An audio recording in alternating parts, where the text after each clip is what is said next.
Mas ainda continuando nos cuidados do coração, segunda coisa que nós temos que ter cuidado com o nosso coração: seja livre das comparações.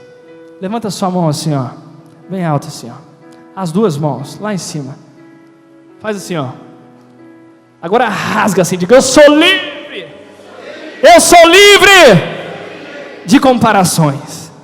Aleluia. Olha o que diz Gálatas, nós vamos ver com mais detalhes. Gálatas capítulo 6, verso 3. O apóstolo Paulo nos ensina: porque se alguém julga ser alguma coisa, não sendo nada, a si mesmo se engana.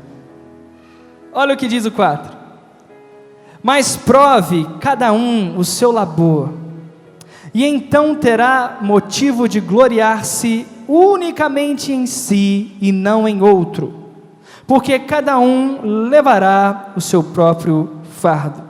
Poderá orgulhar-se no bom sentido, sem se comparar. Você consegue se orgulhar no bom sentido? Você consegue olhar para as coisas que você faz, pela misericórdia de Deus, sim, pela graça de Deus, mas você consegue ter prazer e se alegrar diante de Deus pelo que você faz, sem se comparar? Ou a sua segurança está na comparação?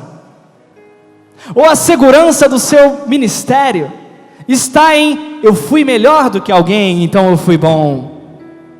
Eu fui mal, mas fulano foi pior, aleluia! Isso não acontece, né?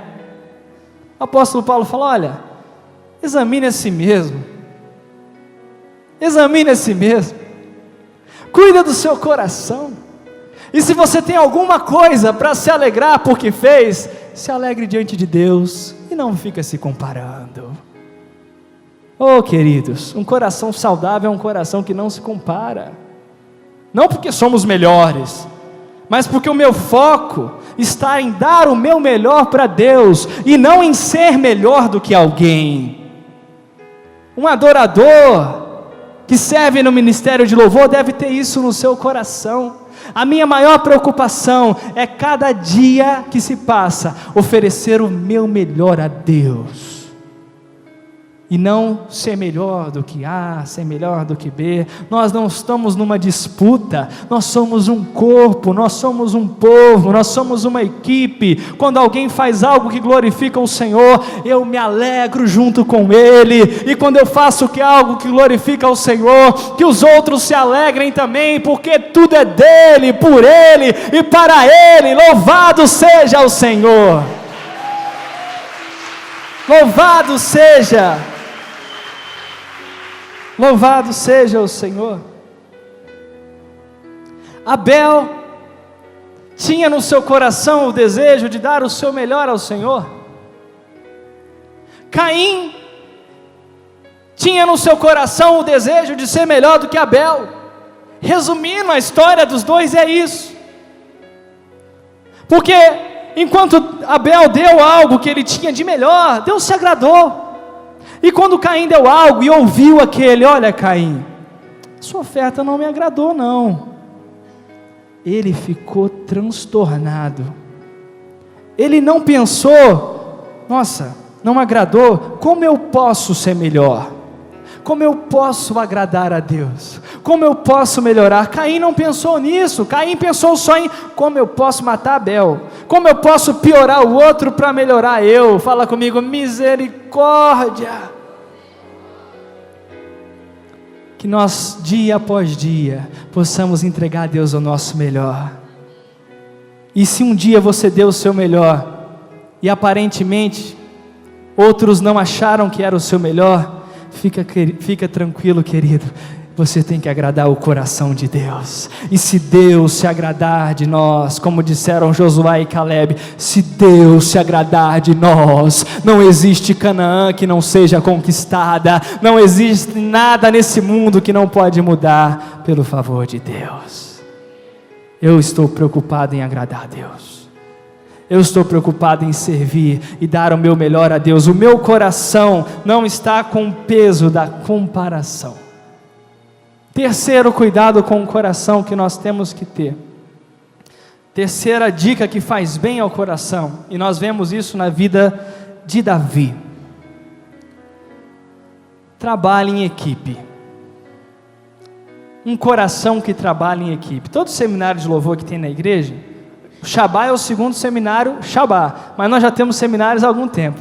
Todo seminário a gente fala sobre equipe, porque não tem como não falar sobre equipe. Não é verdade, gente? Quem ama a equipe de louvor que Deus colocou, diga aleluia! E é saudável trabalhar em equipe, mas nós sabemos que tem algumas coisas que são difíceis no trabalhar em equipe. Rapidamente, alguns pontos só. Davi foi um homem que trabalhou em equipe durante toda a sua vida. Você sempre vê Davi cercado de alguém. Quando ele não estava cercado de alguém, ele estava cercado de ovelha, mas depois ele ficou cercado de pessoas para o resto da sua vida, sendo perseguido ou não. Davi sempre estava com alguém. E tem momentos na vida dele, olha que diz 1 Samuel 22, verso 1.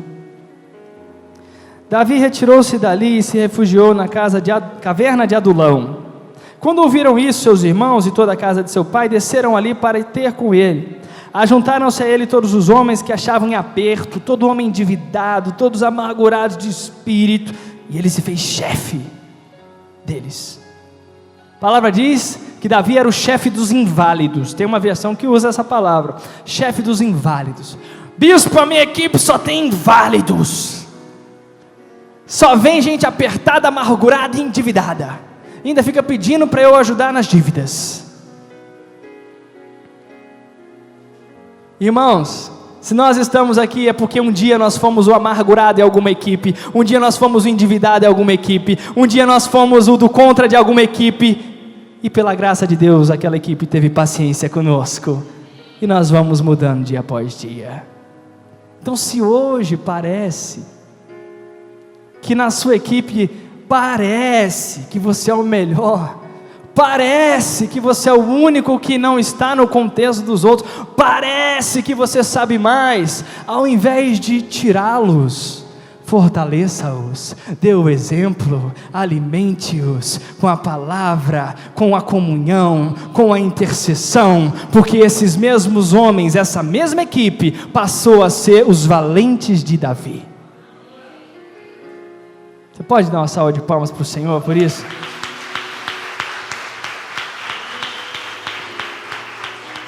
Deus não me manda gente, eu sou a pessoa certa no lugar errado. Quem mandou cada um desses aqui foi Deus, e tem gente chutando para fora quem Deus mandou para dentro. Quem somos nós? Quem somos nós para fazer isso? Nós temos que amar, acolher, incentivar, falar: Deus, como eu posso investir em alguém como o Senhor tem investido na minha vida? Senhor, como eu posso investir em alguém como a liderança tem investido em mim? Eu quero ser um instrumento de força do Senhor para os outros. Esse é o sentimento, essa é a decisão que Davi teve na equipe. Se você se sente assim, não estou falando que às vezes não é, você às vezes é realmente quem mais sabe de música, quem mais conhece a palavra, às vezes você é realmente, eu estou brincando aqui, mas talvez realmente seja. Então use o que você tem para enriquecer os outros, até que nós cheguemos à plena maturidade de Cristo como equipe. O outro lado é o mesmo Davi. Vamos rapidamente, 2 Samuel capítulo 3, diz no verso 39, no presente, Deus, eu sou fraco, embora ungido rei, estes homens, filhos de Zeruia, são mais fortes do que eu. Não era inimigo não, gente, era gente da mesma equipe. Nessa hora, Davi não estava se sentindo mais forte, ele estava se sentindo mais fraco. Ele estava se sentindo: eu não consigo mais estar nesse contexto, eu não consigo mais. Eu quero te lembrar uma coisa: mesmo quando você se sente fraco, lembre-se que foi o Senhor quem te ungiu. Davi era um rei ungido, mas emocionalmente, naquele momento, ele se via fraco, ele não conseguia se ver na equipe, e depois ele tratou a cada um devidamente como devia ser tratado, com respeito, com firmeza quando necessário, Mas não saia por se sentir fraco. O Senhor te ungiu. Tem dias que você vai se sentir mais forte, tem dias que você vai se sentir mais fraco, mas você só tem que se lembrar que foi o Senhor quem te ungiu, quem te escolheu e que te colocou aqui. Então continua firme, guardando o teu coração. Guardando o seu coração. Como equipe. Ainda sobre equipe, não precisa abrir, mas a passagem em que Deus fala para Moisés: olha, o Espírito que está sobre você, eu vou colocar sobre os outros homens, eu vou colocar sobre uma equipe. E Deus fala: separa tais homens, que tal dia eles subam até tal lugar, e ali eu vou derramar o meu Espírito sobre eles. Deus derrama o Espírito sobre a equipe, amém? Isso aconteceu, os homens subiram, Deus começou a derramar o Espírito sobre aqueles homens. Só que 2 homens não subiram para onde deviam subir, ficaram lá no meio do povo.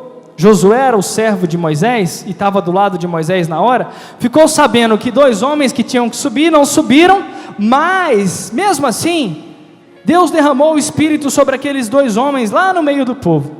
Josué chegou para Moisés e falou: Moisés, eles não subiram, você quer que a gente manda eles pararem de profetizar? Moisés, eles não estão aqui não, você quer que a gente manda eles pararem de profetizar pelo Espírito? Moisés falou: Josué, quem dera todos fossem cheios do Espírito e profetizassem. A gente vê a maturidade de Moisés e o momento de Josué.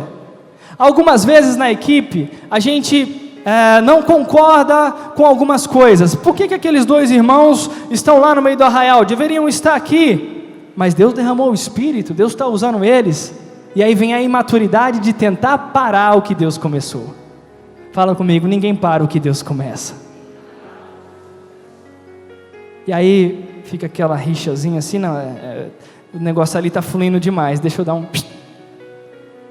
O negócio ali está não sei o que é demais, deixa eu limar o som aqui, deixa eu errar a nota aqui, não sei o que, porque tem um som demais. Gente, isso não acontece entre nós, isso aqui é só para cuidados no coração, porque todos nós somos homens, sujeitos aos mesmos sentimentos. E Moisés falou: Josué, que todos sejam cheios, que todos profetizem, e que a glória seja do Senhor. Quanto mais Espírito houver sobre as pessoas, melhor fica o trabalho em equipe, aleluia. Quem quer ser e fazer parte de uma equipe cheia do Espírito Santo, diga aleluia, diga glória a Deus. E quarto, irmãos, cuidado com o coração, voltando a 2 Samuel capítulo 6, verso 11. Ficou a arca do Senhor em casa de Obed-edom o geteu 3 meses, e o Senhor o abençoou e a toda a sua casa. Então avisaram a Davi dizendo: o Senhor abençoou a casa de Obed-edom, e tudo quanto tem por amor da arca de Deus. Foi, pois, Davi, e com alegria fez subir a arca de Deus da casa de Obed-edom à cidade de Davi. Quarto, cuidado com o coração. Nós não podemos nunca deixar de buscar a presença de Deus. Nunca. Por 3 meses, Davi ficou no seu palácio, Davi continuou rei, Davi continuou comandante do exército, recolhendo os impostos. Por 3 meses, Davi ficou fazendo tudo o que ele fazia, mecanicamente, até que um dia falaram para ele: olha, a presença na casa de Obed-edom está demais, está acontecendo de tudo ali, tem alegria, tem festa, tem bênção, tem transformação de coração, porque a arca de Deus está lá. Davi, que reino que você está construindo sem a arca? Davi, que ministério que você está construindo sem a presença? Qual é o sentido?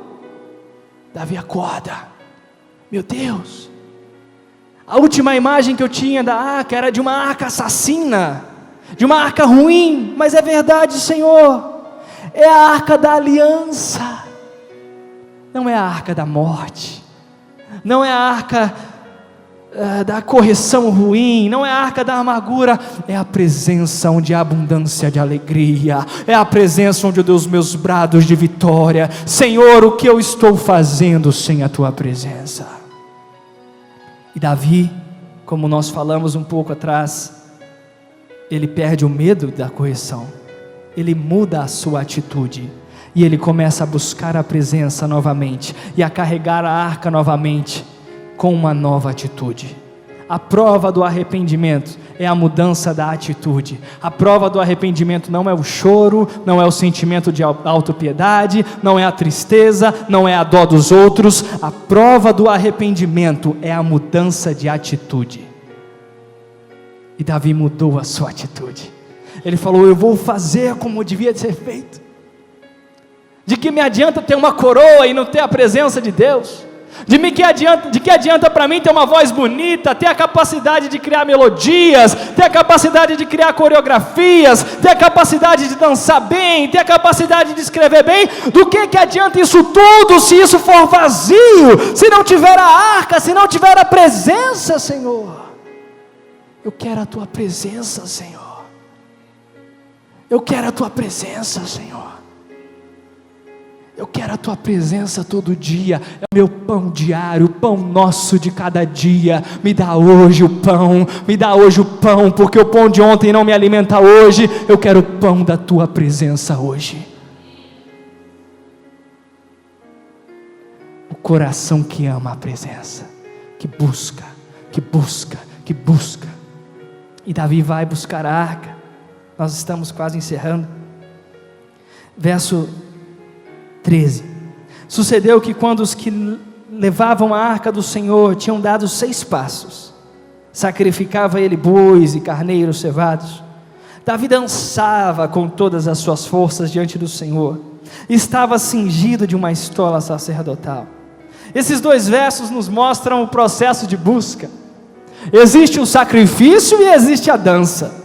Tem dias que eu busco como um sacrifício, como uma disciplina, não pelo sentimento, mas pela devoção, pelo entendimento que se eu não buscar eu vou morrer. Mas tem dias que eu busco dançando, tem dias que eu busco me alegrando, tem dias que eu busco sentindo a presença de Deus, seja sacrificando ou dançando. Busque a presença, traga a arca do Senhor. O sacrifício e a alegria, o sacrifício e a dança fazem parte da busca. Davi busca a arca do Senhor. Verso 15. Assim Davi com todo Israel fez subir a arca do Senhor com júbilo e ao som de trombetas. E ele coloca a arca no tabernáculo. E Deus se agradou tanto daquele lugar, que Deus falou: um dia eu vou restabelecer. Eu vou restabelecer o tabernáculo caído de Davi. Davi um dia falhou, mas no outro dia, Deus se agradou tanto que isso marcou o coração de Deus. Talvez você falhou um dia no seu ministério, mas eu quero te falar: volta, volta, leva de novo, porque isso pode marcar o coração de Deus de uma forma tão grande, que isso vai ser um exemplo para os seus descendentes e para gerações. Vamos nos colocar de pé, queridos.